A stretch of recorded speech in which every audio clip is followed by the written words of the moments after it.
শুভ সন্ধ্যা বন্ধুরা।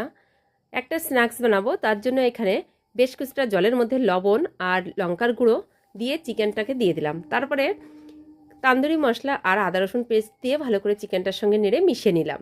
এবার কিছুক্ষণ এটাকে সেদ্ধ করে নেব। খুব বেশি কিন্তু জল দিই নেই, এই জলটা পুরো শুকিয়ে যাবে। আর বাকিটা দিয়ে দিলাম দুধ, লিকুইড দুধ।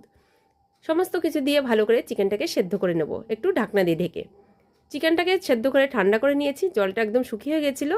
এবার এর মধ্যে একটা ডিম আর কর্নফ্লাওয়ার, আদা রসুন পেস্ট আর দিয়ে দিলাম গোলমরিচের গুঁড়ো।